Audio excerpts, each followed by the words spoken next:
ଗପଟିକୁ ପଢ଼ି ପିଲାମାନଙ୍କୁ ଶୁଣାଅ।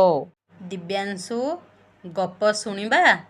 ଆମେ ଯାହାକୁ ରଖିବେ ଅନନ୍ତ ଏଇ ଗପଟିକୁ ଶୁଣିବା। ଦିନେ ହାତୀଟିଏ ଖୁବ୍ ଶୋଷିଲା ହୋଇ ନଦୀକୁ ପାଣି ପିଇବାକୁ ଗଲା।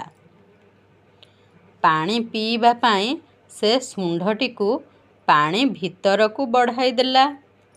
ସେଠାରେ ଆଗରୁ କୁମ୍ଭୀର ଭୋକିଲା ହୋଇ ଶିକାର ଅପେକ୍ଷାରେ ରହିଥିଲା। ହାତୀ ଶୁଣ୍ଢଟିକୁ ଯେମିତି ପାଣି ଭିତରକୁ ବୁଡ଼ାଇଛି, କୁମ୍ଭୀରଟି ଶୁଣ୍ଢଟିକୁ ଜୋରରେ କାମୁଡ଼ି ଧରିଲା।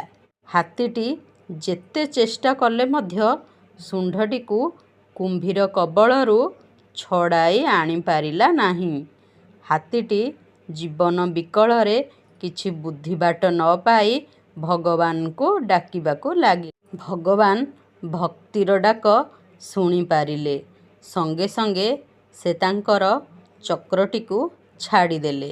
ଚକ୍ରଟି ବିଜୁଳି ବେଗରେ ଆସି କୁମ୍ଭୀରର ପାଟିକୁ କାଟି ପକାଇଲା। ହାତୀଟି କୁମ୍ଭୀର କବଳରୁ ରକ୍ଷା ପାଇଗଲା। ତେଣୁ ଭଗବାନ ବିପଦ ବେଳେ ସମସ୍ତଙ୍କୁ ରକ୍ଷା କରନ୍ତି। ଦିବ୍ୟାଂଶୁ, ଏଇ ଗପଟିରୁ ଆମେ କ'ଣ ଶିଖିଲେ? ଗପଟିରୁ ଆମେ ଶିଖିଲେ ଯେ ଭଗବାନ ବିପଦ ବେଳେ ସମସ୍ତଙ୍କୁ ରକ୍ଷା କରନ୍ତି।